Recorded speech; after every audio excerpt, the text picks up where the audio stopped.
ప్రభు అయిన యేసుక్రీస్తు ప్రశస్త నామమున ఇమ్మానుయేల్ పరిచర్యల పక్షముగా మీకు మా శుభములు. ప్రభు కృప మరియు మీ అందరి ప్రార్థనల వలన ఇమ్మానుయేల్ పరిచర్యల ద్వారా అనేకులు ఆశీర్వదింపబడుటకు ప్రభు తన దాసుడైన పాస్టర్ రాజశేఖర్ గారికి బయలుపరిచిన అనేక ఆత్మీయ సత్యాలను గిల్బోవా అనబడు క్యాసెట్స్ పరిచర్య ద్వారా మీకు అందించడానికి సంతోషించుచున్నాం. ఈ సందేశము ద్వారా మీరు ఆశీర్వదింపబడాలని, అనేకమైన మేలులు పొందుకోవాలని, ఇతరులకు మీరు ఆశీర్వాదకరంగా ఉండాలని నిత్యము మేము ప్రార్థించుచున్నాము. రెండు ఆశీర్వాదాలని గురించి మీతో మాట్లాడటానికి ప్రభు నాకు సహాయం చేయని. అనేక మంది దేవుని ఆశీర్వాదం, అనేక మంది దేవుడిచ్చే ఆశీర్వాదానికి దూరం అవుతున్న రోజులివి.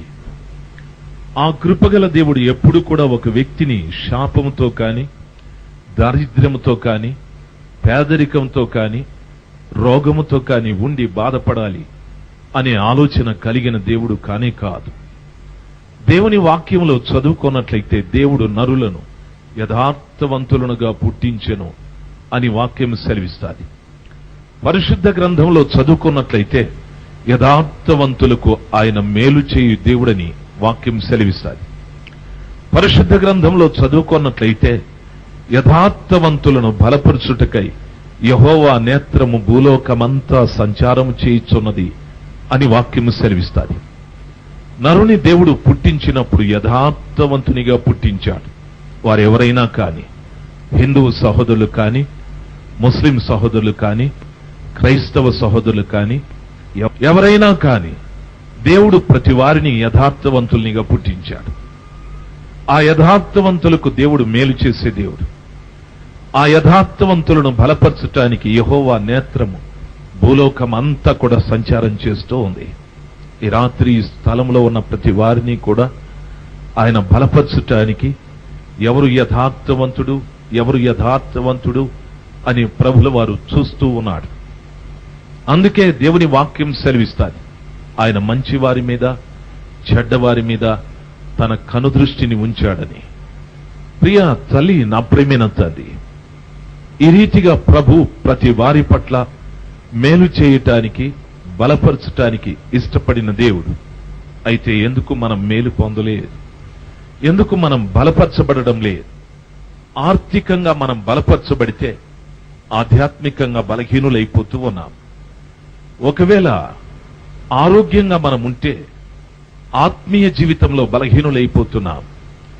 ఒకవేళ ఆత్మీయ జీవితంలో బలంగా ఉంటే ఆరోగ్య విషయంలో బలహీనులుగా ఉంటున్నాం.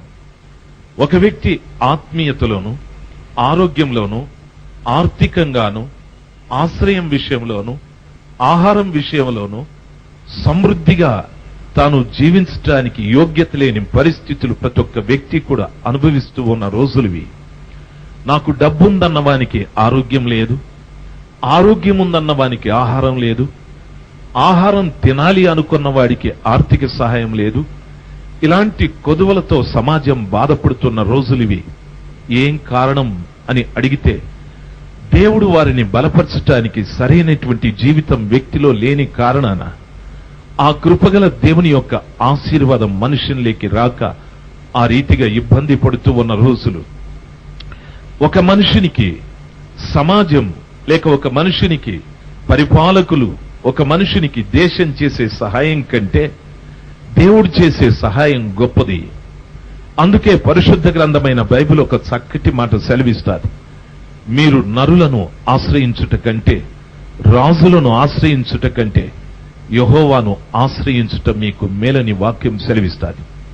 నరుడు నరుడే, రాజు రాజే. రాజు తరువాత మరో రాజు రావాల్సిందే. ఒక రాజు నికరంగా ఉండి రాజ్య పరిపాలన చేసే ప్రసక్తి లేదు. అందునిమిత్తమై వీరిద్దరి కంటే అతి శ్రేష్ఠుడైన వాడు దేవుడు. దేవుడు మారడు, దేవుడు నిత్యుడు, దేవుడు ఏమాత్రము కూడా మార్పు లేనటువంటి వాడు.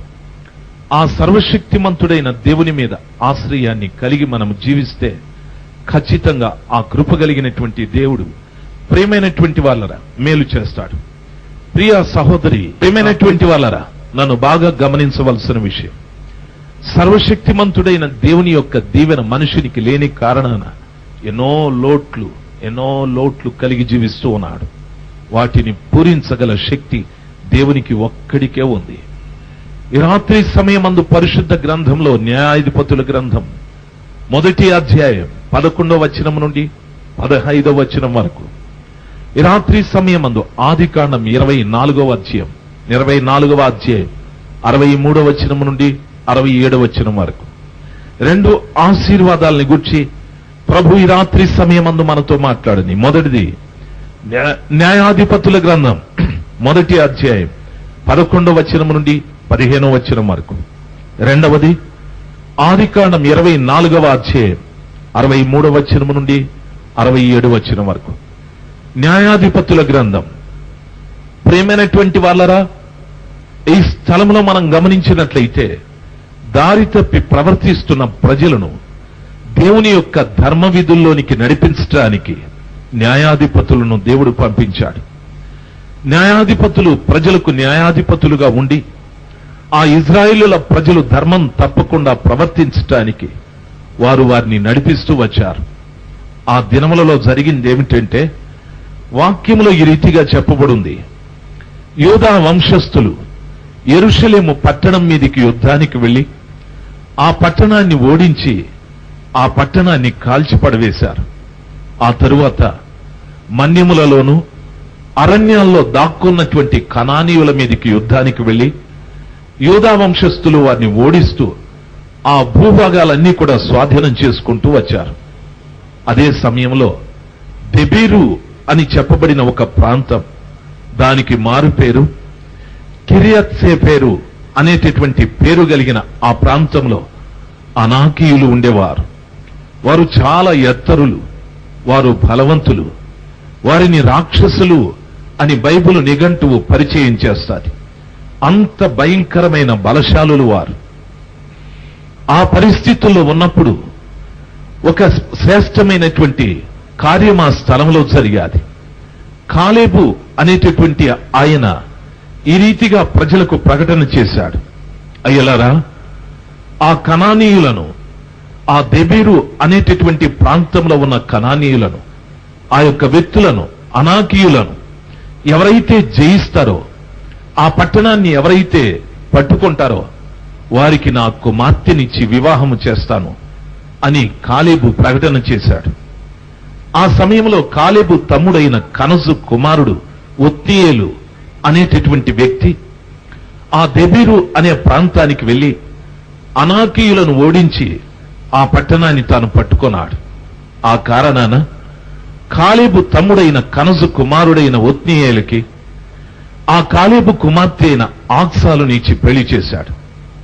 ప్రియులారా, ఆ వివాహం జరిగిన తరువాత తాను తన భర్త ఇంటికి వెళ్ళాలి కాబట్టి ఆక్సాలు చేసింది ఏమిటంటే, తన తండ్రి దగ్గరికి వెళ్లి దీవెన అడగాలి అనేటటువంటి ఉద్దేశంతో తాను గాడిద మీద ప్రయాణమై వచ్చి తన తండ్రి దగ్గర నిలబడ్డది. తన తండ్రి తనకు కనిపించేటప్పటికీ గాడిద మీద నుండి క్రిందికి దిగి ఆ ఆక్సాలు ఈ విధంగా అడుగుతుంది, తండ్రి, నాకు మీరు దక్షిణపు పొలమునిచ్చారు కాబట్టి నాకు ఆశీర్వాదము దయచేయండి అని అడిగాది. నాకు దక్షిణపు పొలమునిచ్చారు, నాకు ఆశీర్వాదము దయచేయమని అడిగాది. వెంటనే కాలేబు తన కుమార్తె అడిగినటువంటి దానికి ఆయన ఇచ్చిన జవాబేమిటంటే, అమ్మా, నీకు పల్లపు మడుగులలోటి నీళ్లను మెరక మడుగుల్లోటి నీళ్లు కూడా ప్రవహించేటట్లుగా నేను చేస్తానమ్మా, వెళ్ళు అని కాలేబు ఆమెను ఆశీర్వదించాడు. 11వ వచనం నుండి 15వ వచనం వరకు ఉన్న సారాంశం ఇది. వింటున్న ప్రియ దేవుని జనాంగమా, ఆక్సాలు అనేటటువంటి మాటకు అర్థం కడియము అని అర్థం. ఒక వ్యక్తిని ఘనపరచాలంటే, ఒక వ్యక్తిని ఒక వ్యక్తి యొక్క ఆధిక్యతని ప్రజలకు తెలియజెప్పాలి అంటే పూర్వకాలంలో వారి చేతులకు పెండేరములు తొడిగేటటువంటి వారు, కడియాలు తొడిగేటటువంటి వారు. ఇతడు గొప్పవాడు, ఇతడు ప్రజ్ఞ కలిగిన వాడు, ఇతడు తెలివి కలిగిన వాడు అని ఆ రీతిగా కడియములు తొలిగేవారు. ఆక్సాలు అనేటటువంటి మాటకు ఆమె ఘనత కలిగింది అని అర్థం. వింటున్న దేవుని బిడలారా, కాలేబుకు పుట్టిన కుమార్తె అయిన ఆక్సాలు ఘనతను సంపాదించుకున్నది. ఈ రాత్రి సమయమందు ఎంతో మంది తండ్రులు ఈ స్థలంలో ఉన్నారు, ఎంతో మంది తల్లులు ఈ స్థలంలో ఉన్నారు. అనేక మంది వారి కుమార్తెల్ని గురించి ఏడుస్తున్న వారు లేకపోలేదు. నా కుమార్తెని నేను ఎంతో కష్టపడి పెంచి పెద్ద చేశాను, విద్య చెప్పించాను, ఉద్యోగం ఇప్పించాను, నా కుమార్తె నా మాట వినడం లేదని ఏడ్చే తల్లిదండ్రులు లేకపోలేదు. ప్రియ దేవుని జనాంగమా, నన్ను బాగా గమనించవలసిన విషయం, ఈ రాత్రి సమయమందు యవనస్తులైనటువంటి ఆడబిడలకు నా ప్రత్యేకమైన మనవి, ఒక తండ్రిగా, ఒక అన్నగా నా ప్రత్యేకమైన మనవి, దేవుని వాక్యములో చెప్పబడిన రీతిగా మీ తల్లిదండ్రులను నిష్ఠూర పెట్టకండి, మీ తల్లిదండ్రులను నిర్లక్ష్యము చేయకండి. దేవుని వాక్యం ఈ రీతిగా సెలవిస్తాది, పిల్లలారా మీ తల్లిదండ్రులకు విధేయులయుండుడి, ఇది మీకు ధర్మమే. ఓ యవనస్తులైన పిల్లలారా, మీ తల్లిదండ్రులకు విధేయులయుండుడి, ఇది మీకు ధర్మమే అని వాక్యం సెలవిస్తాది. రెండవది, ఎవడు తన తల్లిని తండ్రిని సన్మానిస్తాడో వాడు భూమి మీద దీర్ఘాయుష్మంతుడవుతాడని వాక్యం సెలవిస్తాది. ఇది కేవలం క్రైస్తవులకు మాత్రమే కాదు, భూమి మీద జీవిస్తున్న ప్రతి మనుషునికి సంబంధించిన మాట ఇది. ప్రతి జాతి, ప్రతి మతానికి సంబంధించినటువంటి మాట.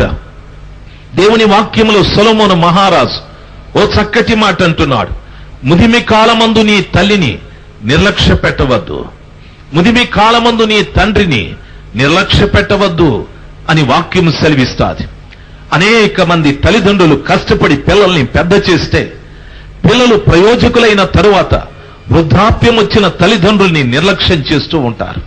సరైన భోజనం ఇవ్వక, సరైన వస్త్రం ఇవ్వక, సరైన ఆశ్రయం ఇవ్వక ఇబ్బందిని కలుగజేస్తూ ఉంటారు. కాలేబు కుమార్తె అలాంటిది కాదావిడ, తన తండ్రికి ఘనత తెచ్చే కుమార్తె ఆవిడ. వింటున్న దేవుని బిడలారా, దయచేసి గమనించవలసిన విషయం, కన్నవారికి ఘనత తెచ్చే కుమార్తెగా కుటుంబంలో నీవు జీవించాలి తప్ప, ఆడకుమార్తెలు కన్నవారికి సిగ్గు తెచ్చేవారుగా, కన్నవారిని అవమానపరిచేవారుగా, కన్నవారికి దుఃఖాన్ని కలిగించేవారుగా, కన్నవారిని బాధపరిచేవారుగా ఆడపిల్లలు ఉండకూడదు. అమ్మా బిడ్డని ప్రేమైనటువంటి వాళ్ళరా, దయచేసి గమనించవలసిన విషయం, సర్వశక్తిమంతుడైన దేవుని యొక్క వాక్యంలో చెప్పబడినటువంటి మాట, ఒక వ్యక్తి ఆశీర్వదించబడాలి, ఒక వ్యక్తి భూమి మీద దీవించబడాలి అన్నట్లయితే కన్నవారికి ఘనత తెచ్చే జీవితం ప్రతి బిడ్డ కలిగి జీవించాలి. ప్రతి బిడ్డ కన్నవారికి ఘనత తెచ్చే రీతిగా జీవించడానికి నేర్చుకోవాలి. యాకోబు దేవునితో పోరాడి గెలిచాడు, కానీ తన పిల్లల్ని ఆ మార్గంలో పెంచక దీనా అనే తన కుమార్తె షెకెం అనే పట్టణంలోనికి వెళ్లి భ్రష్టురాలైపోయాది. ప్రియ తల్లి, నా ప్రియమైన తల్లి, చాలా మంది పిల్లలు, చాలా మంది ఆడపిల్లలు తల్లిదండ్రులు అనుసరించే మార్గంలో అనుసరించడం లేదు. నా తండ్రి యాకోబు, నా తండ్రి పెనుయేలు దగ్గర, యెబ్బోకు రేవు దగ్గర దేవునితో నేరుగా, దేవునితో ముఖాముఖిగా పోరాడినవాడు. నేను కూడా అభ్యాసం కలిగి ఉండాలి, నేను కూడా ఆ రీతిగా జీవించాలి, నేను కూడా ఆ రీతిగా బ్రతకాలి అనేటటువంటి ఆలోచన తన కుమార్తె, తన భార్య లేయా కుమార్తె అయిన దీనాకు లేకపోయాది. తండ్రి మార్గాన్ని అనుసరించలేదు, తండ్రి మార్గంలో పోలేదు, తండ్రి చేసిన కార్యాలు చేయలేదు. తల్లి తండ్రి ప్రార్థిస్తూ ఉంటే టీవీ చూసే పిల్లలున్నారు, తల్లి తండ్రి ప్రార్థిస్తూ ఉంటే బయట తిరిగే పిల్లలున్నారు, తల్లి తండ్రి ఆరాధనకు వెళితే బయట స్నేహితులు ఇళ్లకు వెళ్లే వ్యక్తులు ఉంటున్నారు. ఓ యవన బిడలారా, దయచేసి గమనించవలసిన విషయం, కాలం చాలా చెడ్డది, కాలం పనికిరానిది. నీవు మంచిదానివే, కాలం మంచిది కాదు. నీవు మంచిదానివే, నీ ఎదుటున్న వ్యక్తి మంచివాడు కాదు. ఈ చెడిపోయిన కాలంలో ప్రతి బిడ్డ కూడా తల్లి తండ్రికి విధేయత కలిగి జీవించాలి. ప్రతి బిడ్డ కూడా తల్లి తండ్రికి ఘనత తెచ్చే బిడ్డలుగా జీవించాలి. మీరెవరైనా కాని, ఏ కులమైనా కాని, ఏ జాతి అయినా కాని, పరిశుద్ధ గ్రంథమైన బైబిలు ఆ రీతిగా బోధిస్తాది. ఈ రాత్రి సమయమందు ఆక్సాలు అనే మాటకు కడియము అని అర్థం. తన కన్న తండ్రికి ఘనత తెచ్చిన బిడ్డ, ఎవరి కాలేబు? ఇజ్రాయేలీయుల చరిత్రలో 40 సంవత్సరములు ఐగుప్తు నుండి కనానుకు ప్రయాణము చేసిన ఆ మొదటి తరములలో ఇతను కూడా ఒక్కనివాడు. మొదటి తరములో బయలుదేరిన ప్రతివారు కూడా దేవునికి వ్యతిరేకంగా ప్రవర్తించి అరణ్యంలో ఆకురాలినట్లుగా రాల్చబడిపోయారు. అయితే కాలేబు, యెహోషువ ఇద్దరు మాత్రం మిగల్చబడ్డారు.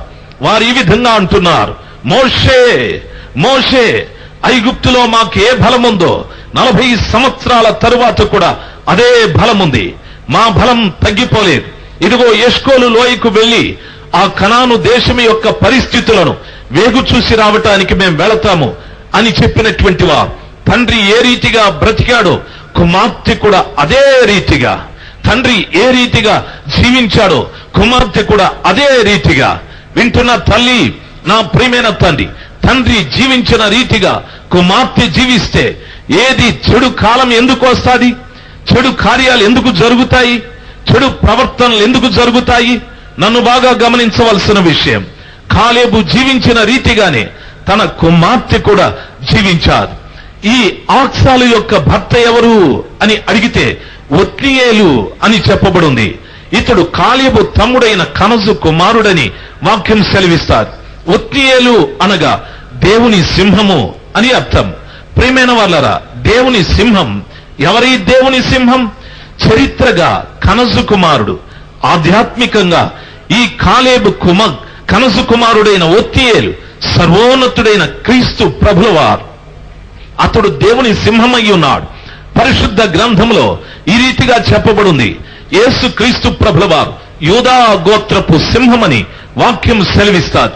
నన్ను బాగా గమనించవలసిన విషయం, వింటున్న దైవ జనాంగమా, ఈ రాత్రి సమయమందు ఒత్నియేలు అని చెప్పబడిన ఆ దేవుని సింహమును వివాహము చేసుకొనటానికి ఈ స్థలములో ఉన్న ప్రతి ఒక్క బిడ్డ కూడా ఘనత తెచ్చు కుమార్తెగా మనము జీవించాలి.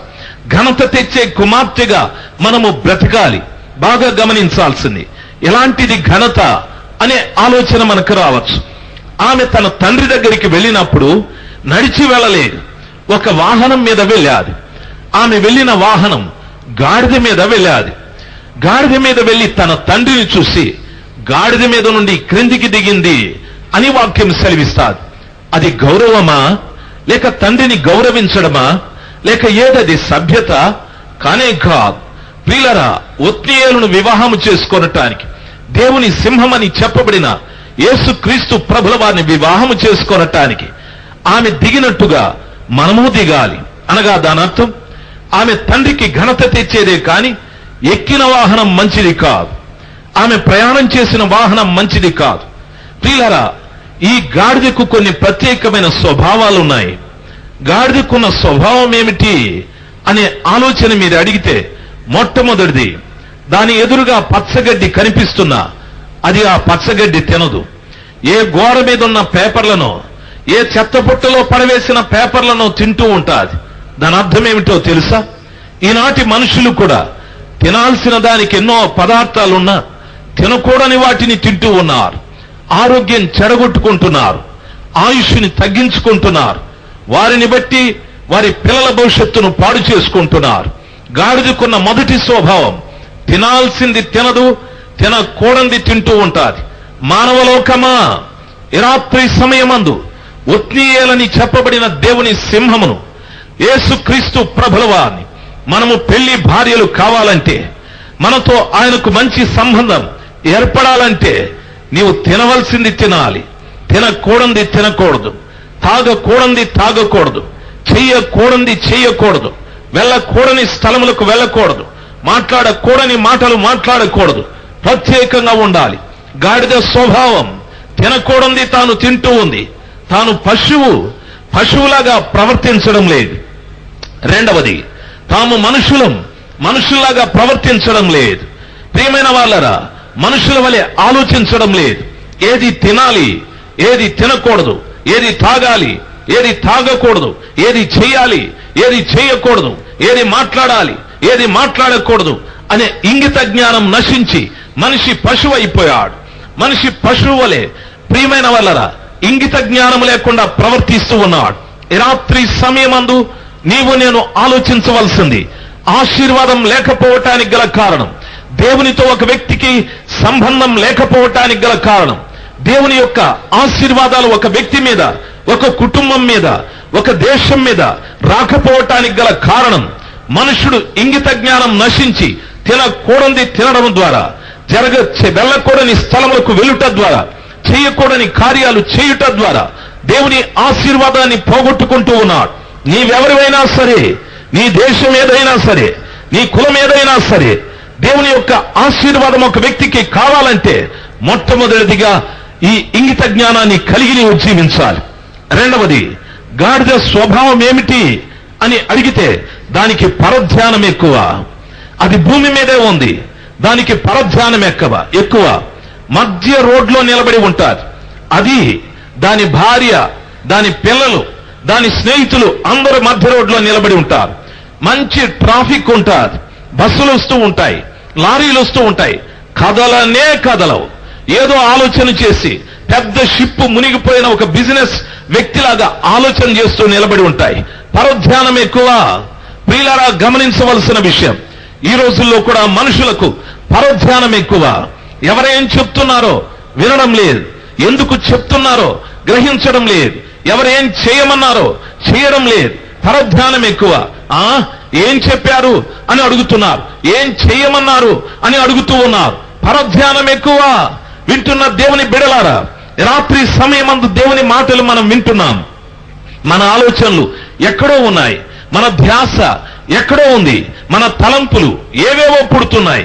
చెప్పుతున్న దేవుని వాక్యం మీద మన మనస్సు లగ్నం కావడం లే, మన మనస్సు నిలపడం లే. కారణం ఏమిటి? పరధ్యానం. మనం కూర్చున్నది ఇక్కడే, మన బుర్ర ప్రపంచమంతా తిరుగుతూ ఉంది. మన హృదయంలో ఎన్నో తలంపులు పుడుతూ ఉన్నాయి, మన మెదడులో ఎన్నో ఆలోచనలు పుడుతూ ఉన్నాయి. చేస్తాడు. అపోస్తల కార్యం 8వ అధ్యాయం వాక్యంలో చదువుకున్నట్లయితే, మొదటి వచనం నుండి 8వ వచనం వరకు చదువుకుంటే, సమరయ అనే పట్టణానికి ఫిలిప్పు అనే ప్రవక్త వెళ్ళాడు. ఫిలిప్పు అనేటటువంటి వ్యక్తి వెళ్ళాడు. ఆ ఫిలిప్పు దేవుని వాక్యాన్ని ఆ పట్టణంలో బోధిస్తూ ఉన్నప్పుడు, ఆయన వాక్యం మీద లక్ష్యం ఉంచిన అనేక మంది రోగులు స్వస్థపరచబడిది. కుంటివారు నడిచారు, పక్షవాతముతో ఉన్నవారు స్వస్థపరచబడ్డారు, అనేక మంది రోగులు స్వస్థపరచబడ్డారు, దురాత్మల చేత పీడింపబడుతున్నవారు విడుదల పొందారు అని వాక్యం సెలవిస్తారు. ఏం కారణం తెలుసా? బోధించిన వ్యక్తి కాదు, వారు విన్న బోధ మీద లక్ష్యం ఉంచిన కారణాన, ఆ వాక్యం మీద లక్ష్యం ఉంచిన కారణాన సమరయులు పరధ్యానంగా లేరు. సమరయులు చెప్తున్న వాక్యం మీద మనస్సు పెట్టారు, చెప్తున్న వాక్యం మీద లక్ష్యం ఉంచారు. కాబట్టి దేవుడు వారిని పీడించే ప్రతి రోగం నుండి, ఆ వాక్యం మీద లక్ష్యం ఉంచిన ప్రతి వాడు కూడా రోగం నుండి విడుదల పొందాడు. పక్షవాతంతో ఉన్నవాడు లేచి నడిచాడు, కుంటివాడు లేచి నడిచాడు, దురాత్మల చేత పీడింపబడుతున్నవారు విడుదల పొందారు, రకరకాలైన రోగులు స్వస్థపరచబడుతూ వచ్చారు. దేవుని వాక్యం ఆ రీతిగా సెలవిస్తారు. క్రైస్తవ లోకమా, మానవ లోకమా, బాగా గమనించవలసిన విషయం, రాత్రి సమయమందు పరధ్యానముతో కాదు, వాక్యం మీద లక్ష్యం ఉంచినట్లయితే గొప్ప ఆశీర్వాదాన్ని నీవు చూస్తావు. మూడవది, గాడిదకున్న స్వభావం ప్రేమైనటువంటి వాళ్ళరా, మొట్టమొదటిది తాను తినవలసింది తినదు. రెండవది, దానికి పరధ్యానం ఎక్కువ. మూడవది, ప్రేమైనటువంటి వాళ్ళరా, తాను అనవసరంగా ఎందుకో అరుస్తూ పరిగెడుతూ ఉంటారు. ఎందుకో పరిగెడతాది ఎవరికీ తెలియదు. తాను అరుస్తూ పరిగెత్తడమే కాకుండా తనతో ఉన్నది కూడా దాన్ని చూసి ఇది పరిగెడుతూ ఉంటాది. అంటే దాని అర్థం అనవసరమైన రభసలు, అనవసరమైనటువంటి రభసలు. కారణమే లేదు పోట్లాటలు, కారణమే లేదు జగడాలు, కారణమే లేదు కలహాలు, కారణమే లేదు మనస్పర్ధలు, కారణమే లేదు భేదాభిప్రాయాలు, అనవసరమైన రభసలు. ప్రియులారా, గమనించవలసింది, మీరెవరండి? మేము క్రైస్తవులం. మీరెవరండి? హిందువులు. మీరెవరండి? ముస్లింలు. నన్ను అడిగితే, పరిశుద్ధ గ్రంథమైన బైబిల్ని అడిగితే, మనం మనుషులమండి, మనం మనుషులం. మన మధ్యన వివాదాలు ఎందుకు? మన మధ్యన భేదాభిప్రాయాలు ఎందుకు? మన మధ్యన మనస్పర్ధలు ఎందుకు? మన మధ్యన అనవసరమైన రభసలు ఎందుకు? మనం మనుషులం, మనం పశువులం కాదు. ప్రియులారా, గమనించాల్సింది, ఈ వీధిలో ఒక కుక్క, ఆ వీధిలో ఒక కుక్క, వీటికి సంబంధం లేదు. ఇవి రెండు పోట్లాడుకుంటున్నాయి, ఇవి రెండు కరుచుకుంటున్నాయి. కారణం అవి జంతువులు, మనము మనుషులం. అనవసరమైన రభసలు మనకు అక్కర్లేదు, అనవసరమైన పోట్లాటలు మనకు అక్కర్లేదు, అనవసరమైన కలహాలు మనకు అక్కర్లేదు. మనం మనుషులం, కలిసి జీవించాలి, కలిసి బ్రతకాలి, కలిసి ప్రేమించుకోవాలి, కలిసి గౌరవించాలి, కలిసి ఒకరినొకరు ఘనపరుచుకోవాలి. దేవుని వాక్యం ఆ రీతిగా సెలవిస్తారు. నా యేసు క్రీస్తు ప్రభువు ఆ రీతిగా బోధిస్తారు. వింటున్న జనాంగమా, వింటున్న దేవుని బిడ్డలారా, రాత్రి సమయమందు గాడిద స్వభావము నుండి బయటికి రావాలి. ఆ గాడిద స్వభావము నుండి అనవసరమైన అరుపులు, అనవసరమైన పోట్లాటలు, అనవసరమైన కలహాలు, అనవసరమైన భేదాభిప్రాయాలు, అనవసరమైన కక్షలు, వీటి నుండి మనుష్యుడు బయటికి రావాలి. ఎందుకు నీవు పోట్లాడలేదు? నేను మనిషి. నీవెందుకు పోట్లాడలేదు? నేను మనిషి. నీవెందుకు పోట్లాడలేదు? నేను మనిషి. నేను జంతువు అయితే పోట్లాడాలి, నేను జంతువు కా, నేను మనిషిని, నేను మనిషిని. హల్లెలూయా, హల్లెలూయా. నా ప్రియ తల్లి, నా ప్రియమైన తండ్రి, నీవు మనిషివైతే ఈ మాటల మీద లక్ష్యం ఉంచుతావు. నాలుగవది, గాడిదకున్న పరిస్థితి ఏమిటో చెప్పమంటారా? దానికి గాయం తగిలితే మాననే మానదు, ఆ గాయంతోనే అది చచ్చిపోతాది. దానికి గాయం తగిలితే మాననే మానదు, ఆ గాయంతోనే చనిపోతాది. మానవ జీవితంలో కూడా గాయం లాంటి పాపం, ఒకడు త్రాగుబోతైతే దాంతోనే చస్తున్నాడు, ఒకడు వ్యభిచారైతే దాంతోనే చస్తున్నాడు, ఒకడు దొంగ అయితే దాంతోనే చస్తున్నాడు, ఒకడు జూదరైతే దాంతోనే చస్తున్నాడు. అందుకే పరిశుద్ధ గ్రంథమైన బైబిల్ సెలవిస్తుంది, కత్తి పట్టుకున్నవాడు కత్తితోనే చస్తాడని.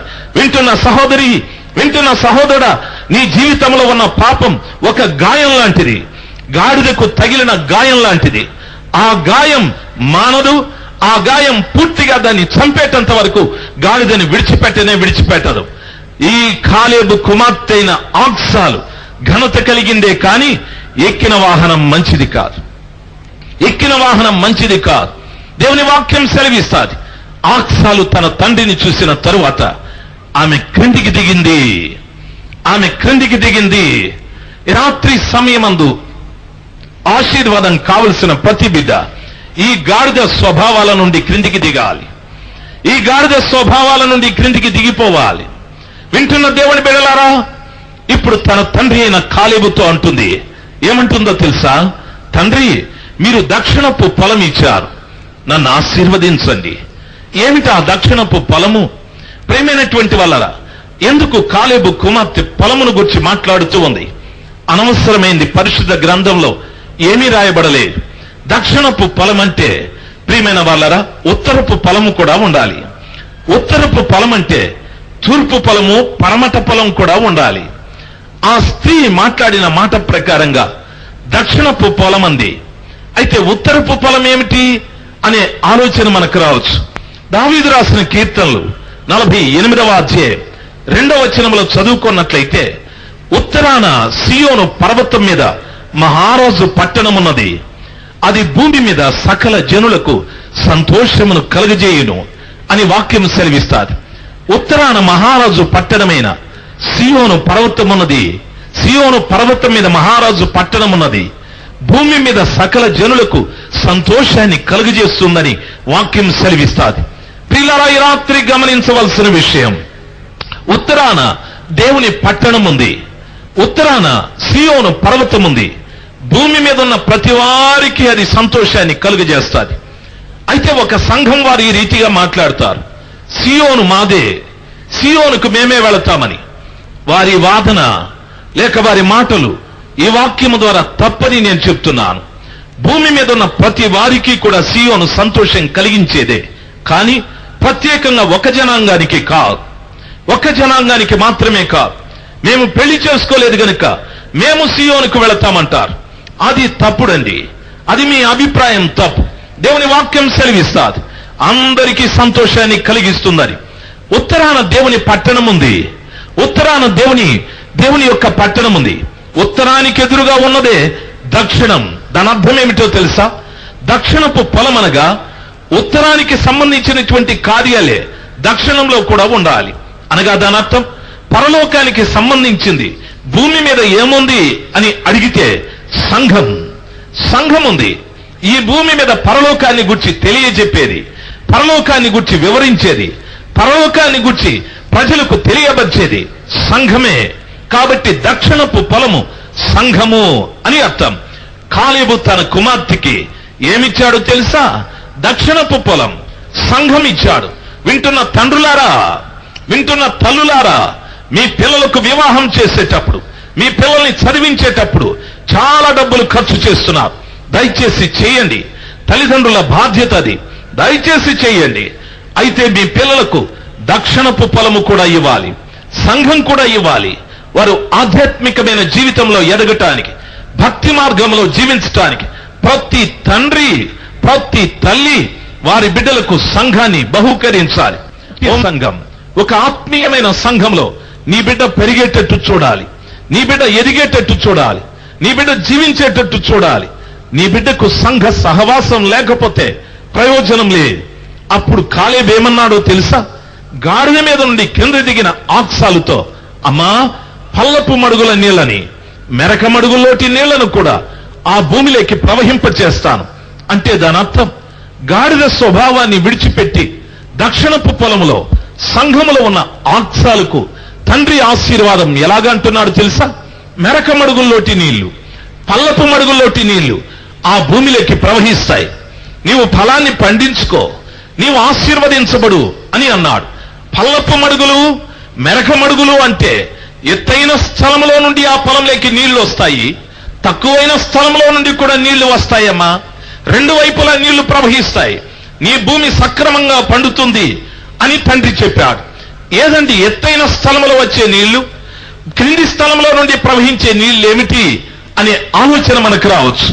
మెరక మడుగుల్లో నుండి వచ్చే నీళ్లు పరలోకపు ఆశీర్వాదాలు, సమాధానం, సంతోషం, ఐక్యత, ప్రేమ, ఆరోగ్యం, ఇవన్నీ కూడా పరలోకము నుండి వచ్చేటటువంటి ఆశీర్వాదాలు. మెరక మడుగుల్లో నుండి, పల్లపు మడుగుల్లో నుండి వచ్చే నీళ్లు భూ సంబంధమైన ఆశీర్వాదాలు. ధనం, విద్య, ఉద్యోగం, మంచి భర్త, మంచి కుటుంబం, మంచి వ్యవస్థ, ఇలాంటివన్నీ కూడా. వింటున్న దేవుని బిడ్డలారా, దేవుడు నిన్ను ఆశీర్వదించాలంటే, దేవుడు నిన్ను ఆశీర్వదించాలంటే జాగ్రత్తగా గమనించాలి. నీ గాడిద స్వభావాన్ని విడిచిపెట్టాలి. దేవుడు నిన్ను ఆశీర్వదించాలంటే మెరక మడుగులు, పల్లపు మడుగులు ప్రవహించే ఆ దక్షిణ భూమిలో నీవు ఉండాలి, సంఘములో నీవు ఉండాలి. అక్కడ ఉంటేనే ఈ రెండు ప్రాంతాలలోటి నీళ్లు అందులోకి ప్రవేశిస్తాయి. పరలోకపు ఆశీర్వాదాన్ని, భూ సంబంధమైన ఆశీర్వాదాన్ని రెండు విధాలుగా నీవు పొందుకోవటానికి అవకాశాలు ఉంటాయి. ఒక కుటుంబంలో భూ సంబంధమైన ఆశీర్వాదం ఉంటుంది, పరలోక సంబంధమైన ఆశీర్వాదం లేదు. పాప క్షమాపణ లేదు, మారు మనసు లేదు, బాప్తిస్మం లేదు, పరిశుద్ధాత్మ లేదు, దేవుడనే శబ్దం లేదు, లేదు, లేదు. వాళ్ళు అంటున్నారు ఈ మెటీరియల్, ఈ వస్తు రూపకమైన ఆశీర్వాదం, ఓ మమ్మల్ని ఆశీర్వదించాడు దేవుడని. నథింగ్, లేదు. దేవుని ఆశీర్వాదం ఎప్పుడు కూడా రెండు వైపులా రావాలి, ఆధ్యాత్మికంగాను లోకరీతిగాను. ఆధ్యాత్మికంగాను లోకరీతిగాను ఒక వ్యక్తి ఆశీర్వదించబడినప్పుడే అది దేవుని యొక్క ఆశీర్వాదం. అందుకే భక్తుడైన యోహాను 3వ పత్రికలో ఈ రీతిగా మాట్లాడుతున్నాడు. ప్రియుడా, నీవు ఆత్మలో వర్ధిల్లుచున్న కొలది అన్ని విషయములలో సౌఖ్యముగా ఉండవలెనని నేను ప్రార్థన చేస్తున్నాను. దేవుడి ఆశీర్వాదం ఎలాంటిదో తెలుసా? ఒక వ్యక్తి ఆత్మీయతలో ఎదుగుతూ ఉంటే ఆశీర్వాదాన్ని కూడా ఆయన ఇస్తూ ఉంటాడు, లోకరీతిగా ఆశీర్వాదాన్ని పెంచుతూ ఉంటాడు. ఆత్మీయతలో ఎదిగిన కొలది లౌకికంగా కూడా ఎదగటానికి కృపగల దేవుడు సహాయం చేస్తాడు. వింటున్న తల్లి, నా ప్రేమైన తండ్రి, రాత్రి సమయమందు ఆశీర్వాదాన్ని, ఈ మొట్టమొదటి ఆశీర్వాదాన్ని పొందుకోవటానికి ఒకటి గాడిద స్వభావాన్ని విడిచిపెట్టాలి, రెండవది దక్షిణ పొలంలో నీవు ఉండాలి, సంఘంలో నీవు ఉండాలి. అప్పుడు పరలోకపు తండ్రి పరలోకపు ఆశీర్వాదాల్ని, భూ సంబంధమైన ఆశీర్వాదాల్ని నీకు అనుగ్రహిస్తాడు. నా మాటలు అర్థమైన వాళ్ళు ఒక్కసారి హల్లెలూయా చెప్దాం. హల్లెలూయా, దయచేసి చెప్దాం. హల్లెలూయా, హల్లెలూయా. రెండవది, ప్రేమైనటువంటి వాళ్ళరా, రెండవ ఆశీర్వాదమేమి? నేను తొందరగా మాట్లాడుతున్నాను, గమనించాలి. రెండవ ఆశీర్వాదమేమి? ఆదికాండం 24వ అధ్యాయం 23, 24, 25, 26, 66, 67, 63వ వచనం నుండి 67వ వచనం వరకు ఆ స్థలంలో మనకు ఒక చక్కటి సమాచారం ఆ స్థలంలో కనిపిస్తుంది. అక్కడ కూడా ఒక వివాహమే. అబ్రహాము కుమారుడైన ఇస్సాకుకు వివాహం నిమిత్తమై ఎలియేజరు అబ్రహాము తన సొంత బంధువులలో పిల్లల్ని తీసుకురామని చెప్పాడు.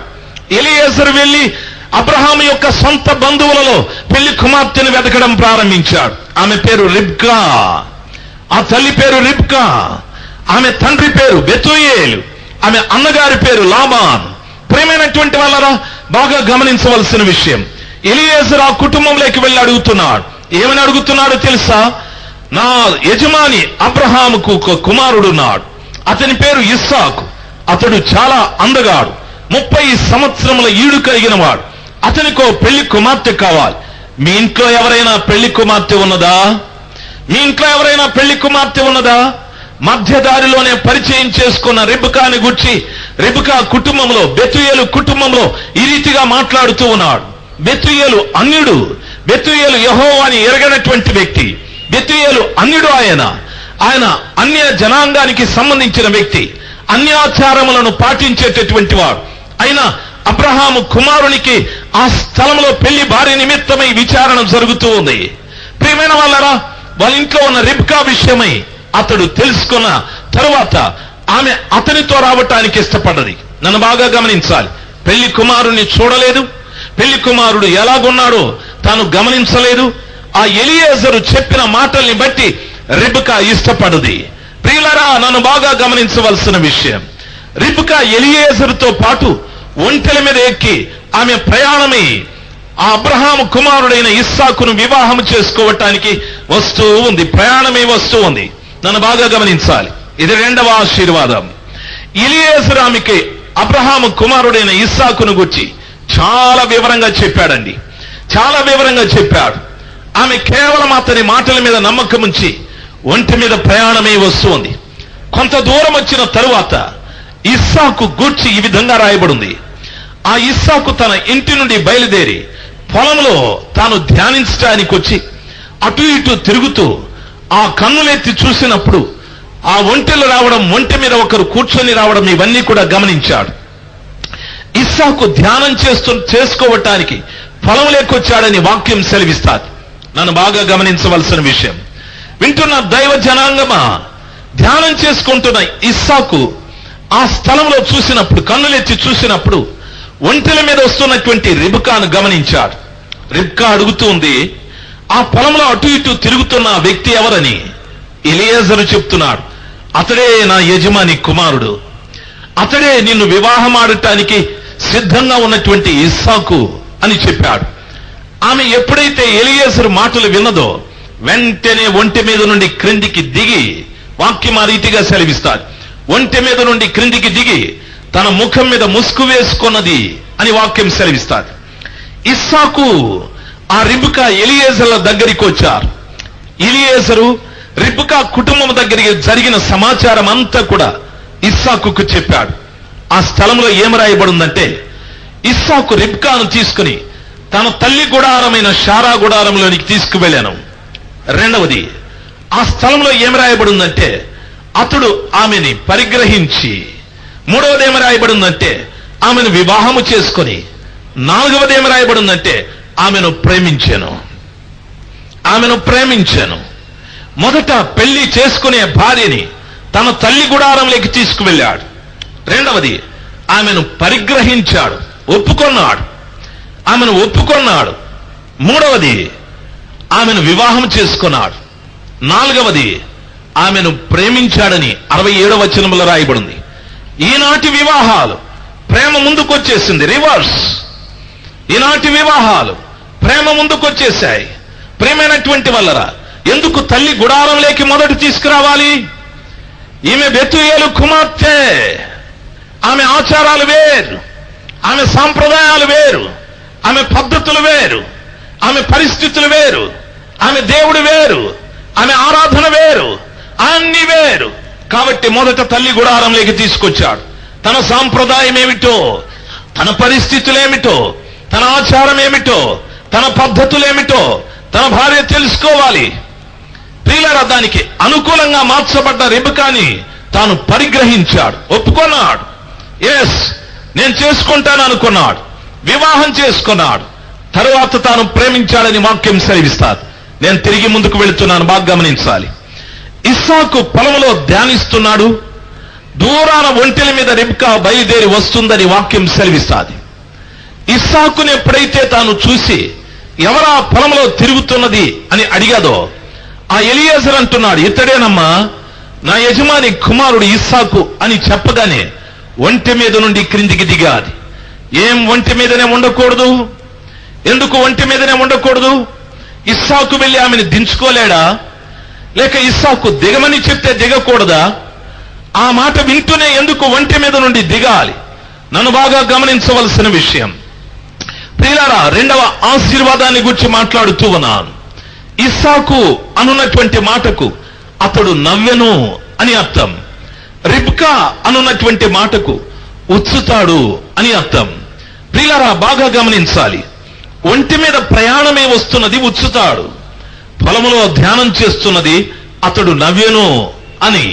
ఈ బిడ్డల్ని దయచేసి పట్టుకుంటారా మీరెవరైనా? నన్ను బాగా గమనించాలి. అతడు నవ్వెను అనేటటువంటి అర్థాన్ని ఇచ్చేటటువంటి పేరు ఇస్సాకుది. ప్రియ దేవుని బిడ్డలారా, నన్ను బాగా గమనించాలి. ఆ వస్తున్నటువంటిది తనకు భార్యనే కాని ఆమె ఉచ్చుతాడు. ఎందుకో తెలుసా?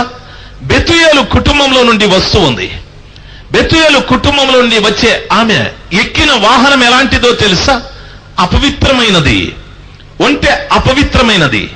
లేవీకాండం 11వ అధ్యాయం 4వ వచనంలో చదువుకున్నట్లయితే దేవుడు మోషేని అహరోన్ని పిలిచి, మోషే, అహరోను, మీరు ఏ జంతువులు తినాలి, ఏ పక్షులు తినాలి, ఏ జలచరములు తినాలి అనేటటువంటి ఒక పట్టికని వారికి ఇచ్చాడు. ఆ ఇచ్చినటువంటి పట్టికలో పవిత్రమైన జంతువులేవి, అపవిత్రమైన జంతువులేవి, తినవలసిందేది, తినకూడదేది అని ప్రభువారు వారికి బోధిస్తూ మొట్టమొదటిదిగా 11వ అధ్యాయం 4వ వచనంలో ఒంటెని గురించి మాట్లాడాడు. ఒంటె అపవిత్రమైన జంతువు గనుక మీరు భుజించకూడదు అని ప్రభులు వారు చెప్పారు. వింటున్న దేవుని బిడ్డలారా, బెతుయేలు కుటుంబంలో నుండి బయలుదేరి వస్తున్న రిబ్కా అపవిత్రమైన జంతువు మీద కూర్చున్నది. అపవిత్రమైనటువంటి దాని మీద ఆమె బయలుదేరి వస్తూ ఉంది. బాగా గమనించాలి.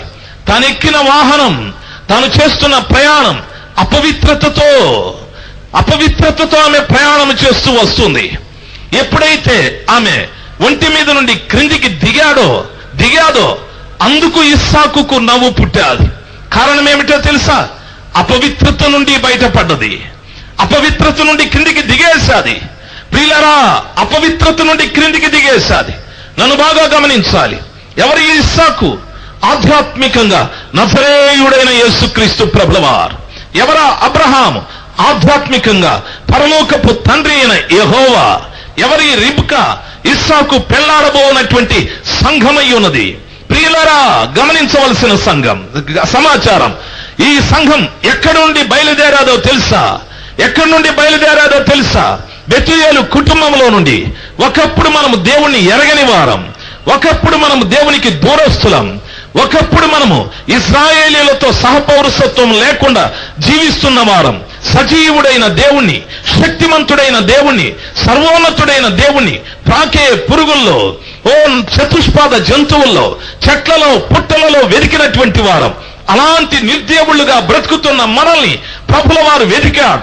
నశించిపోతున్న మనల్ని ప్రభుల వారు వెతికాడు. నశించిపోతున్న మనల్ని, భూమి చివరి కొనలలో నిలబడి పాతాళంలో పడిపోవలసిన మనల్ని పేరు పెట్టి పిలిచాడు. ఓ నా కుమారుడా, ఓ నా కుమార్తె, నీవు నాకు కావాలి, నిన్ను నేను రక్షిస్తాను, నా దగ్గరికి రమ్మని ప్రయాసతో, భారముతో బాధపడుతున్న ప్రతి ఒక్క జనాంగాన్ని కూడా నా యేసు క్రీస్తు ప్రభువారు పేరు పెట్టి పిలిచి ఆయన కల్వరిలో కార్చిన ప్రశస్తమైన రక్తముతో ప్రతి వారిని కడిగి శుద్ధీకరించాడని దేవుని వాక్యం సెలవిస్తారు. వింటున్న దైవ జనాంగమా, నీవు ప్రభుని వెనకని దినములలో ప్రభు నిన్ను వెదికాడు. నీవు ప్రభుని ప్రేమించని దినములలో ప్రభు నిన్ను ప్రేమించాడు. నాకు ప్రభు కావాలి అనుకోనని దినములో ప్రభువే నీవు నాకు కావాలని నిన్ను కోరుకున్నాడు. దేవుని యొక్క ప్రత్యేకత, దేవుని యొక్క ఔన్నత్యం, దేవుని యొక్క ఉదారమైన స్వభావం, దేవుని యొక్క అపారమైన ప్రేమ, ఆయన అపారమైన కనికరం ఎవడు వర్ణించగలడు? దరిదాపు 2000 సంవత్సరాల నుండి నా యేసు క్రీస్తు ప్రభువారిని నాలాంటి అల్పులు ఎంతో మంది బోధిస్తున్నారు, కానీ క్రీస్తు ప్రభువారు ముగిసిపోలేదు. ఇంకా ఇంకా ఆయన నూతనంగానే కనిపిస్తూ ఉన్నాడు.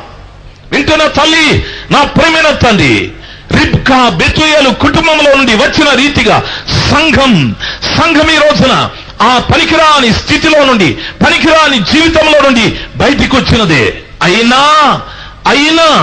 అందులో నుండి బయటకు వచ్చిన బెతూయేలు కుటుంబంలో నుండి రిబ్కా బయటకు వచ్చిన వాహనం మాత్రం అపవిత్రమైనదే. నేను మానవ మనసు పొందానంటున్నాడు, నేను బాప్తిసం పొందానంటున్నాడు.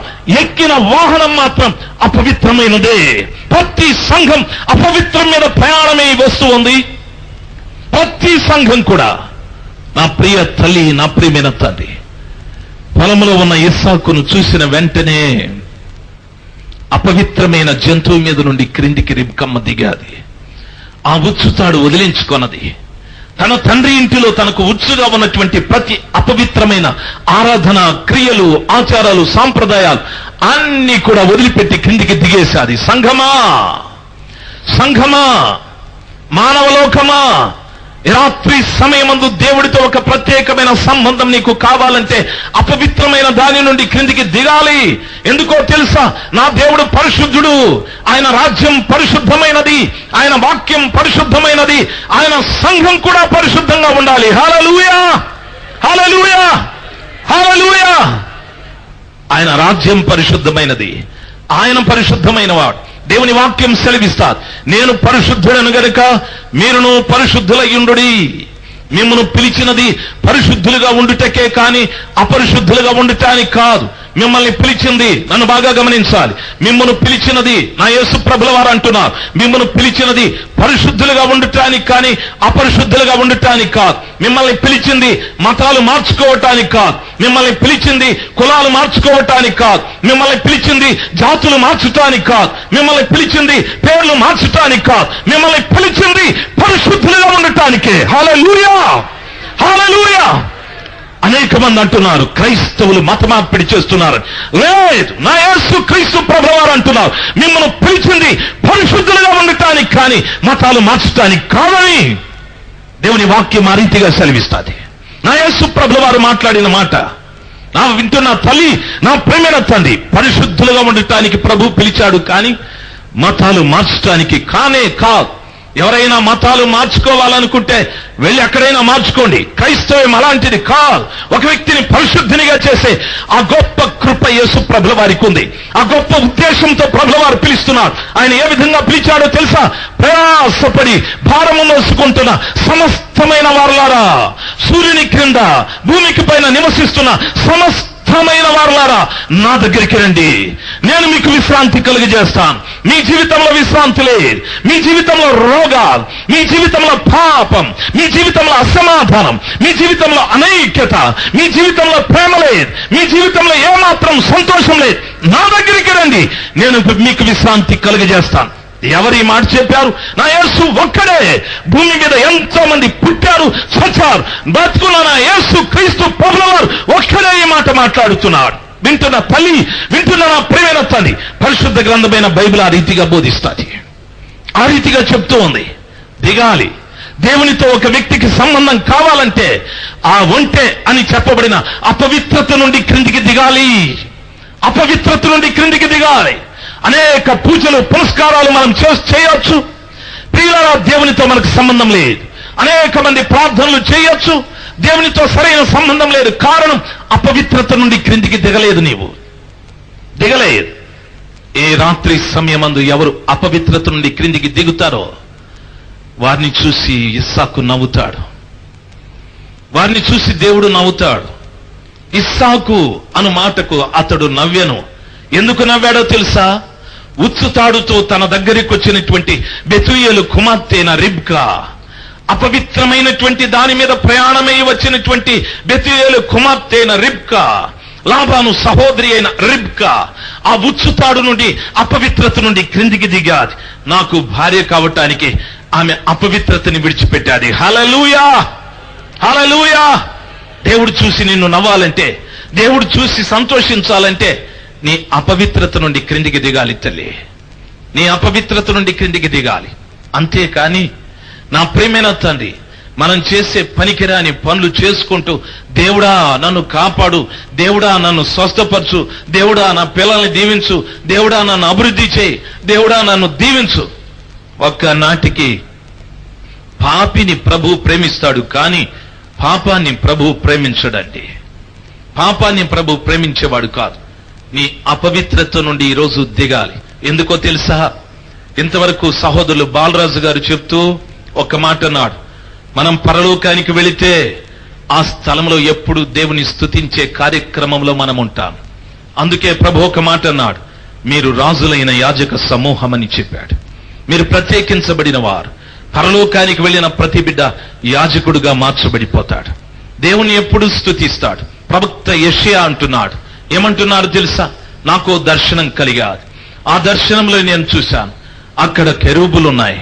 2 రెక్కలతో తమ పాదాల్ని, 2 రెక్కలతో తమ ముఖాల్ని, 2 రెక్కలతో ఎగురుతూ దేవుడు పరిశుద్ధుడు పరిశుద్ధుడు పరిశుద్ధుడు పరిశుద్ధుడు అని ప్రతిగానాలు చేస్తున్నాయని వాక్యంలో చెప్పబడింది. తల్లి, దేవుడు పరిశుద్ధతను కోరుకునేవాడు.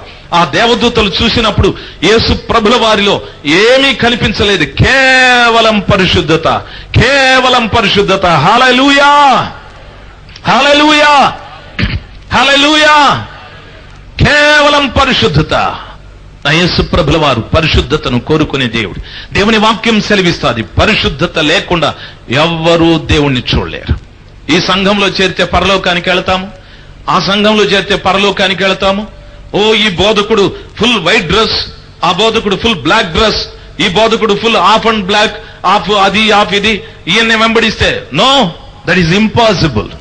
అది మానవ జ్ఞానం. దైవ జ్ఞానం ఏమంటుందో తెలుసా? పరిశుద్ధత లేకుండా ఎవడు దేవుణ్ణి చూడలేడు.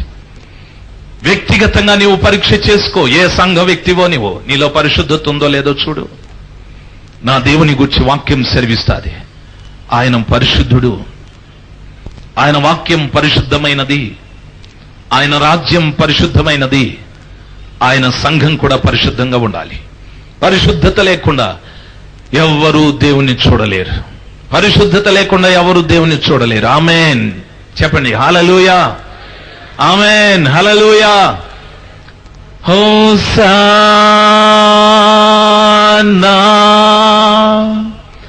Hosanna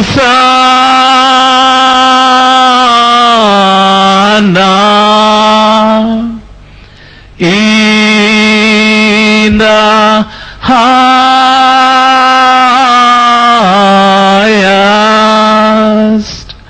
Hosanna, Hosanna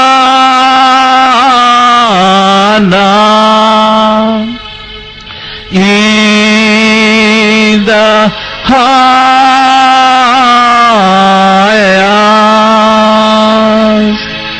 Holy, holy, holy,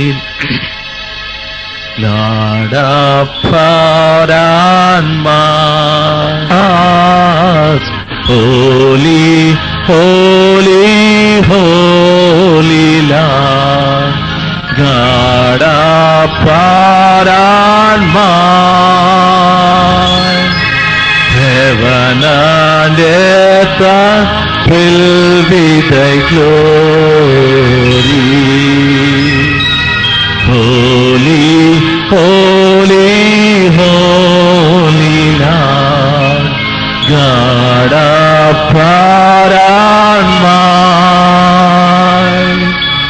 Heaven and earth are filled with thy glory.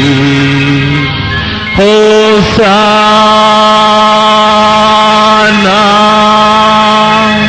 Hosanna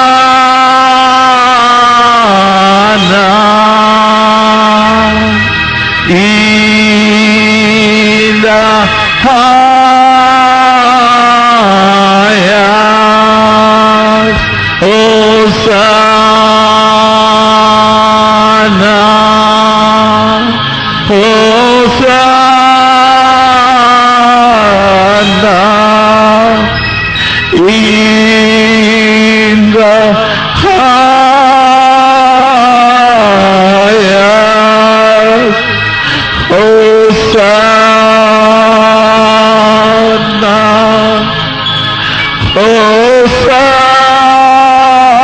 hosanna, హల్లెలూయా, హల్లెలూయా, హల్లెలూయా, హల్లెలూయా. చెప్దాం, హల్లెలూయా. మన దేవుడు పరిశుద్ధుడు తల్లి, మన దేవుడు పరిశుద్ధుడు. నా ప్రియమైన తండ్రి, పరిశుద్ధుడైన పరమ ఇస్సాకును వివాహం ఆడటానికి ఉచ్చుతోనూ అపవిత్రతతోనూ వచ్చిన రెబెకా అపవిత్రమైన జంతువు నుండి క్రిందికి దిగాది. నీకు కావలసిన రెండవ ఆశీర్వాదం, యేసు ప్రభుల వారి పెళ్లి భార్యగా నీవు కావాలి. నా ప్రియ తల్లి, తండ్రి, అతడు నిన్ను చూసి నవ్వి తన తల్లి గుడారంలోకి నిన్ను తీసుకువెళ్లాలంటే, నిన్ను ఆయన పరిగ్రహించాలంటే, నిన్ను వివాహం చేసుకోవాలంటే, నిన్ను ప్రేమించాలంటే రిబ్కా దిగినట్టుగా నీవు దిగాలి. అపవిత్రతలో నీవు ఉన్నావు. మనందరికీ సిగ్గు కలిగే విషయాన్ని ఒక్కటి చెప్తాను. ఈ రోజుల్లో సంఘాలలో ఉన్నదంతా కూడా ఎవరో చెప్పమంటారా? యేసు ప్రభుల వారు ఈ రీతిగా పేతురుతో అన్నాడు, పేతురు, పేతురు, సాతానుడు గోధుమలను జల్లించినట్లుగా మిమ్మల్ని జల్లింపచూచాడు, అయితే నేను నీకు సహాయం చేశానని.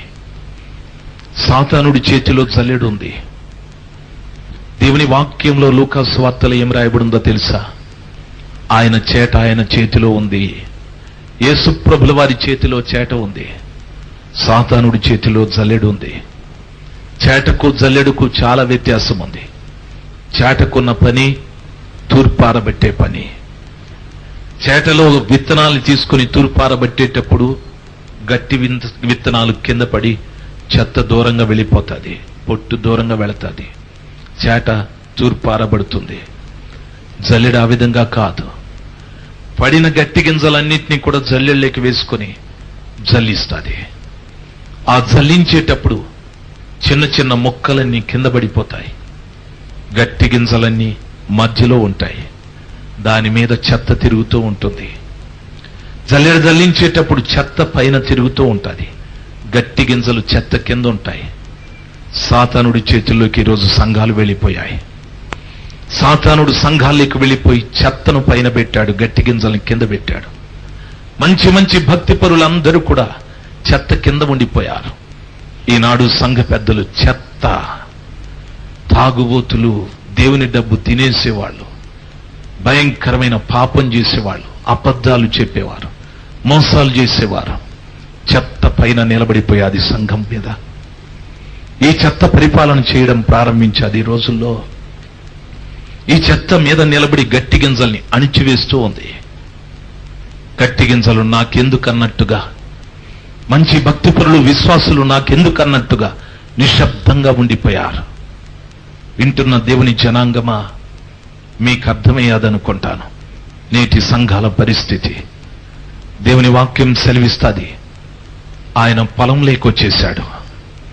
తన పెళ్లి భార్యని ఎదుర్కోవటానికి తన ఇంటి నుండి బయలుదేరేశాడు. ఇస్సాకు ఇంటి దగ్గర లేడు, ఇంటి నుండి బయలుదేరాడు. ఆయన పొలంలోకొచ్చాడు ధ్యానం చేయటానికి. పొలంలోకొచ్చాడు ధ్యానం చేయటానికి అనగా దాని అర్థం, ధ్యానం అంటే ఒక కార్యాన్ని గురించి బాగా ఊహించడం, ఒక కార్యాన్ని గురించి బాగా ఆలోచించడం. తాను భూమి మీద పెళ్లి చేసుకొనబోయే భార్య నిమిత్తమై తన తండ్రి ఇంటిని విడిచిపెట్టి ఆయన పొలంలోకి వచ్చేశాడు. పెళ్లి కుమార్తె ఇంటి దగ్గరికి వెళ్ళలేదు, తన ఇంటి దగ్గర లేడు, మధ్యలో పొలములో ఉన్నాడు. అదే రీతిగా యేసుప్రభుల వారు పరలోకాన్ని విడిచిపెట్టాడు. ఆయన పెళ్లి కుమార్తె ఇంటి దగ్గరికి, భూమి మీదికి రాడు. మధ్యలో పొలములో ఇస్సాకు ఉన్న రీతిగా ఆయన మధ్య ఆకాశంలోకి వచ్చే దినాలు దగ్గర పడిపోయాయి. ఆయన మధ్య ఆకాశంలోకి వచ్చే దినాలు దగ్గర పడ్డాయి. ఈ లోపుగా సంఘం ఒంటెను దిగాలి. ఈ లోపుగా సంఘం అపవిత్రత నుండి దిగాలి. ఈ లోపుగా సంఘం ఉచ్చుతాడు నుండి విడుదల పొందాలి. సాతానుడు బంధించిన ప్రతి బంధకం నుండి విడుదల కలగాలి. సాతానుడు వేసిన ప్రతి ఉచ్చులో నుండి నీవు బయటికి రావాలి. నీ జీవితంలో ప్రయాణమైపోతున్న అపవిత్రతను విడిచిపెట్టి క్రిందికి దిగాలి. నా యేసుక్రీస్తు ప్రభుల వారు పొలములోనికి వచ్చేశాడు. భక్తుడైన పౌలు కొలస్సీ సంఘానికి రాస్తూ 3వ అధ్యాయం 1వ వచనం 2వ వచనంలో చదువుకున్నట్లయితే, మీరు భూ సంబంధమైన వాటి విషయమై మరణించారు, పరసంబంధమైన వాటి మీద మీ మనసుంచుడి. అక్కడ క్రీస్తు యేసు తండ్రి కుడి పార్శ్వమున కూర్చొని ఉన్నాడు. క్రీస్తు యేసు తండ్రి కుడి పార్శ్వన కూర్చున్నాడు. మీరు భూ సంబంధమైన వాటి విషయమై చచ్చిపోయారు, పరసంబంధమైన వాటి మీద మనసుంచండి. దిగండి, అపవిత్రత నుండి దిగండి, తాగుడు నుండి దిగండి, భయంకరమైన కార్యముల నుండి దిగండి, దేవుడు దుఃఖపడే కార్యాల నుండి దిగండి. ఎప్పుడైతే అపవిత్రత నుండి నీవు దిగుతావో ఇస్సాకు నవ్వుతాడు, యేసు ప్రభు సంతోషిస్తాడు. యేసు ప్రభు పిలవకనే రిబ్కా దగ్గరికి వెళతాడు. ప్రియులారా, గమనించాల్సింది, రిబ్కమ్మ దిగి చేసిన మరొక కార్యం ఏమిటో తెలుసా? ఆ తల్లి దిగి ఇస్సాకు తన దగ్గరికి రాకమునిపే తన ముఖమునకు ముసుగు వేసుకొనెను అని వాక్యం సెలవిస్తాది. ఎందుకో తెలుసా? తన తండ్రి ఇంటి నుండి, బెతూయేలు ఇంటి నుండి తాను తెచ్చుకున్న సాంప్రదాయాలు, అలవాట్లు అన్ని కూడా వెనక్కి తిరిగి చూడకుండా తన స్వపురుషుడైన ఆ ఇస్సాకు మాత్రమే ఇక మీదట తన ముఖాన్ని చూడాలి తప్ప ఈ భూమి మీద ఏ ఒక్కడు కూడా తన ముఖాన్ని చూడకూడదు అని తన ముఖానికి ముసుగు వేసుకున్నది. తల్లి, నా ప్రేమైన తండ్రి, రాత్రి సమయమందు ఎన్ని పర్యాయాలు నీ ముఖం మీద ఉన్న ముసుగును తీసి పడవేసి వెనకున్న కార్యాలని చూడలేదు, విడిచిపెట్టిన కార్యాలని చూడలేదు, విడిచిపెట్టిన పాపాలని చేయలేదు, విడిచిపెట్టిన అలవాట్లలోకి వెళ్ళలేదు. ఇస్సాకు వివాహమాడేటటువంటి బెతూయేలు కుమార్తె రిబ్కా ఒంటె దిగడమే కాకుండా తన ముఖానికి ముసుగు వేసుకున్నది. ఈ రాత్రి సమయమందు క్రైస్తవ లోకానికి ముసుగు అవసరం. నీ స్వపురుషుడైన క్రీస్తు ప్రభుల వారి తప్ప పరపురుషుడైన సాతానుడు నీ ముఖాన్ని చూడకూడదు. పరపురుషుడైన సాతాను సంబంధమైన క్రియలు నీ ముఖాన్ని చూడకూడదు. పాపం అంటే నీకు అసహ్యం కలగాలి, అపవిత్రత అంటే నీకు అసహ్యం కలగాలి. పాపం విషయంలో నువ్వు ముసుగు వేసుకొని బ్రతకాలి. ప్రభు విషయంలో నీ ముసుగు తెరచి నువ్వు జీవించాలి. వింటున్న తల్లి, నా ప్రియమైన తల్లి, ఇది నీ జీవితంలో జరిగేది ఎప్పుడు? యేసు ప్రభుల వారిని పెళ్లి కుమారుడుగా అంగీకరించేది ఎప్పుడు? నీ జీవితంలో ఇది జరిగదా? సాతానుడు వేసిన ఉచ్చు తాళ్లలో బిగుసుకుపోయి ఇంకా విడుదల లేకుండా బ్రతుకుతూ ఉన్నావా? నీ ప్రయాణమంతా అపవిత్రతతోనేనా? నీ బ్రతుకంతా అపవిత్రతతోనేనా? యేసుక్రీస్తు ప్రభుల వారు మాత్రం ఇదిగో నేను వస్తున్నాను అని చెప్పినవాడు ఆలస్యము చేయకుండా త్వరగా రావటానికి ఆయన సిద్ధంగా ఉన్నాడు. ఆయన తన ఇంటిని వదిలిపెట్టి బయలుదేరాడు. తండ్రి కుడి పార్శ్వమున ఆయన కూర్చున్నాడని వాక్యం సెలవిస్తాది. దానర్థం తండ్రికి కొంచెం దూరంగా ఆయన కూర్చున్నాడు. దానర్థం పరలోకానికి కొంచెం దూరంగా ఆయన వస్తున్నాడు. ఆయన మధ్య ఆకాశంలోకి రావటానికి సిద్ధంగా ఉన్నాడు. తల్లి, నా ప్రేమైన తండ్రి, మీ సంఘాలు, మీ సిద్ధాంతాలను విడిచిపెట్టండి. సాతానుడు వేసిన ఉచ్చుతాడు ఎలాంటిదో తెలుసా? ఓ ఈ సంఘం, మీరు వారితో కలవద్దండి, ఆ సంఘం వీరితో కలవద్దండి. ఉచ్చుతాళ్లు వేసి బంధించి పెట్టాడు. వాటిని లాగి పడేయండి, తీసివేయండి, దయచేసి లాగి పడవేయి. అపవిత్రమైన జీవితం నుండి క్రిందికి దిగు. నా యేసయ్య దగ్గరికి వచ్చినప్పుడు ఆ ముసుగు వేసుకో స్వామి. ఇంతకాలం నేను చూసిన అపవిత్రమైన వాటిని ఇక చూడకుండా నా ముసుగు వేసుకుంటాను. నా స్వపురుషుడైన ఇస్సాకుకే, నా స్వపురుషుడైన మీకే నా ముఖం కనిపించాలి. మీ సాంప్రదాయాలలోకి నేను వస్తున్నా. ఇస్సాకు తన తల్లి గుడారమైన షారా గుడారంలోకి తీసుకువెళ్ళాడు. మీ సాంప్రదాయాలకి నేను వస్తున్నాను యేసయ్యా, మనుషుల సాంప్రదాయాలు కాదు. ఇస్సాకు తల్లి షారా గుడారంలోకి తీసుకువెళ్ళాడు. షారా గుడారం ఏదో చెప్పమంటారా? గలతీ పత్రిక 4:24 చదువుకున్నట్లయితే, పైనున్న యెరూషలేము స్వతంత్రురాలు, అది మీకు తల్లి అని చెప్తూ నూతనమైన యెరూషలేము పట్టణము షారా అంటాడు. సియోను పర్వతము హాగరు అని అంటాడు. ప్రేమైనటువంటి వాళ్ళరా, సీనాయి కొండ హాగరు అంటాడు. నూతన యెరూషలేము పట్టణము షారా అంటాడు. అంటే దాని అర్థం యేసు క్రీస్తు ప్రభుల వారనే పరమ ఇస్సాకైన యేసు ప్రభులవారు షారాలాగా మన జీవితం మార్చబడితే తల్లి గుడారం అని చెప్పబడిన నూతన యెరూషలేము పట్టణంలోకి ఆయనే స్వయాన తీసుకుని వెళతాడు. కానీ ఒక సంఘ కాపరి, ఒక సంఘము మనల్ని తీసుకువెళ్ళలేదు. రాజశేఖర్ తీసుకువెళ్ళలేరు, ఇంకొకరు తీసుకువెళ్ళలేరు. యేసు క్రీస్తు ప్రభువారే, యేసు క్రీస్తు ప్రభువారే వింటున్న తల్లి, నా ప్రియమైన తండ్రి, రాత్రి సమయమందు ఈ 2 ఆశీర్వాదాలు, 1 ఆక్సాలు పొందుకున్న ఆశీర్వాదం, 2 రిబ్కా పొందుకున్న ఆశీర్వాదం. ఈ 2 ఆశీర్వాదాలు మనకు కావాలి. ఆక్సాలు భూ సంబంధమైన ఆశీర్వాదం, పర సంబంధమైన ఆశీర్వాదం. ఆ దక్షిణ పొలంలో ఉండి సంపాదించుకున్నది, సంఘంలో ఉండి సంపాదించుకున్నది. రిబ్కా తన సొంత ఇంటిని వదిలిపెట్టి, ఇస్సాకును చూసి అపవిత్రతని వదిలిపెట్టి, ఆ ఉచితాలన్నీ కూడా తెంచుకొని తన ముఖమునకు ముసుగు వేసుకొని ఇస్సాకుతో పాటు ఆ నూతన యెరూషలేము పట్టణంలోనికి వెళ్ళిపోయాది. తల్లి, ఈ 2 ఆశీర్వాదాలు, నా ప్రియమైన తండ్రి, ఈ 2 ఆశీర్వాదాలు ఈ రాత్రి సమయమందు నా దేవుడు ఇవ్వటానికి సిద్ధంగా ఉన్నాడు. ఎవరికి ఈ ఆశీర్వాదం కావాలి? ఆక్సాలు ఆశీర్వదించబడటానికి గాడిద స్వభావం నుండి క్రిందికి దిగేశాది. రిబ్కా ఆశీర్వదించబడటానికి తన తండ్రి పద్ధతులు, ఆచారాల నుండి క్రిందికి దిగాది. అపవిత్రమైన వాహనం మీద నుండి క్రిందికి దిగాది. తన జీవితంలో స్వపురుషుడైన క్రీస్తుకు తప్ప ఇంకొకళ్ళకి తన ముఖం చెప్పుకోట కప్పివేసుకుంది. ఒకటే పర్యాయం తన భర్తను చూసి పరపురుషుడికి తన ముఖాన్ని చూపెట్టడానికి అయిష్టతతో ముఖాన్ని కప్పుకుంది. రాత్రి సమయమందు ఈ జీవితం నీకు కావాలి, నీకు పరిశుద్ధత కావాలి. ఆ గాడిద స్వభావం నుండి విడుదల పొంది దక్షిణ ఫలమైన సంఘంలో నీ ఉంటే 2 ఆశీర్వాదాలు. రిబ్కా వలె నీ ఉంటే పరలోకంలోకి ప్రవేశించడానికి, నూతన యెరూషలేము పట్టణంలోకి ప్రవేశించడానికి ప్రభు కృప దయచేస్తాడు. దయచేసి కళ్ళు మూసుకుందాం ప్లీజ్. ఆ గాడిద స్వభావాల నుండి క్రిందికి దిగు. తినకూడనివి తింటూ, తాగకూడనివి తాగుతూ, ఎన్ని పర్యాయాలు ప్రభు నీతో మాట్లాడినా పరధ్యానముగా ఆయన మీద, ఆయన వాక్యం మీద లక్ష్యం ఉంచకుండా వెళ్ళిపోతున్నావేమో. కాబట్టి ఆశీర్వాదం లేదు. నీవు సంఘంలో ఉంటూ కూడా ఆశీర్వాదం లేదు. నీవు దక్షిణ భూమిలో ఉంటూ కూడా ఆశీర్వాదం లేదు. నీవు దక్షిణ భూమిలో ఉంటూ కూడా ఆశీర్వాదం లేదు. అనవసరమైన రభసలు, సంఘంలో అనవసరమైన గొడవలు, లోకంలో అనవసరమైన రభసలు, లోకంలో అనవసరమైన గొడవలు, కక్షలు, భేదాలు, మనస్పర్ధలు, ఇవన్నీ రావటానికి గల కారణం గాడిద స్వభావం. నీకు తగిలిన గాయము చేత చనిపోతున్నారు అనేక మంది. పాపమనే గాయం చేత అనేక మంది చనిపోతూ ఉన్నారు. దయచేసి రాత్రి సమయమందు దాని మీద నుండి క్రిందికి దిగు తల్లి, దాని మీద నుండి క్రిందికి దిగు నా ప్రియమైన తండ్రి. ఈ రాత్రి నాకు ఆశీర్వాదం కావాలి. నేను సంఘంలో ఉంటూ కూడా నాకు ఆశీర్వాదం లేదు. నేను సంఘంలో ఉంటూ కూడా నాకు పరలోకపు ఆశీర్వాదాలు లేవు. భూ సంబంధమైన ఆశీర్వాదాలు నాకు లేవు. రాత్రి సమయమందు నాకు ఆశీర్వాదం కావాలి. ఈ గాడిద స్వభావం మీద నుండి, ఈ గాడిద స్వభావాన్ని ఈ రాత్రి సమయమందు నేను వదిలిపెడతాను. ఈ గాడిద స్వభావాల నుండి నేను క్రిందికి దిగుతాను. అయ్యా, నాకు ఆశీర్వాదం కావాలి, నిజంగా నాకు ఆశీర్వాదం కావాలి. ఇంతకాలం నేను దక్షిణ భూమిలో ఉంటూ గాడిద స్వభావాన్ని కలిగి జీవించిన కారణాన పర సంబంధమైన ఆశీర్వాదాలు, భూ సంబంధమైన ఆశీర్వాదాలు నేను లేకుండా జీవించాను. ఈ రాత్రి వాటి నుండి నేను దిగుతాను.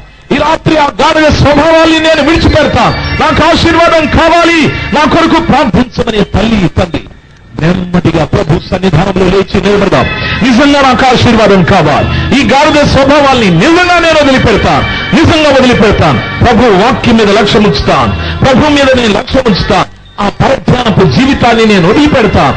అయ్యో, నా జీవితంలో చేయాల్సిందే చేస్తాను, మాట్లాడాల్సిందే మాట్లాడతాను, వెళ్ళవలసిన స్థలానికే వెళతాను, చేయవలసిన కార్యాలే చేస్తాను. అయ్యో, చూడవలసిన విషయాలే చూస్తాను. ఇంకా వేరేవి నేను చెయ్యనండి. నాకు ఆశీర్వాదం కావాలి. గాడిదలాగా తినవలసినవి విడిచిపెట్టి తినకూడని తింటున్న రీతిగా నా బ్రతుకు గడిపా. ఆ రీతిగా ఈ రోజు నుండి నేను మానుకుంటా. అనవసరమైన రభసలతో దేవుని సంఘంలో దేవునికి చెడ్డ పేరు తెచ్చే వ్యక్తిగా నేను ఉంటున్నాను. దాన్ని నేను మానుకుంటాను. నాకు ఆశీర్వాదం కావాలి అని తల్లి, తండ్రి ప్రభు సన్నిధానంలో కన్నీళ్లతో మొరపెట్టవలసిన సమయం ఇది. నాకు ఆశీర్వాదం కావాలి. ఎంతో కాలం నుండి ప్రభు సముఖంలో ప్రార్థన చేసిన ఆశీర్వాదం లేని ఒక వ్యక్తిగా నీవు జీవిస్తున్నావు. ఆశీర్వాదం లేని వ్యక్తిగా నీవు బ్రతుకుతున్నావు. ఈ రాత్రి సమయం ఆ గాడిద స్వభావం విడిచిపెట్టడం నీకు ఇష్టం లేదా తల్లి? ఆ స్వభావాలు మానుకోవడం నీకు ఇష్టం లేదా నా ప్రియమైన తండ్రి? దయచేసి ప్రభు సన్నిధానంలో నిజంగా నాకు ఆశీర్వాదం కావాలి అనే ప్రతి బిడ్డ లేచి నిలబడి ప్రభుల వారిని మొదలుపెడదామా? ఆమేన్. హల్లెలూయా జీసస్. ప్రియ దైవ జనాంగమా, ఈ సందేశము మీకు ఆశీర్వాదకరంగా ఉన్నదని మేము నమ్ముచున్నాము. దీని ద్వారా మీరు పొందిన ఆత్మీయ మేలులను మాకు తెలియచేయండి. మీ ప్రార్థన అవసరతల కొరకు, మా ఇతర క్యాసెట్స్ మరియు సిడీల వివరాల కొరకు మమ్మల్ని సంప్రదించండి. మా అడ్రస్ ఇమానియేలు పరిచర్యలు, చర్చ్ స్ట్రీట్, బకావాని తోట, చిత్తూరు బస్ స్టాండ్ ప్రక్కన, మదనపల్లె 517325. మా ల్యాండ్ ఫోన్ నంబర్ 085712225929. ప్రభు మిమ్మల్ని ఆశీర్వదించునుగాక. ఆమేన్.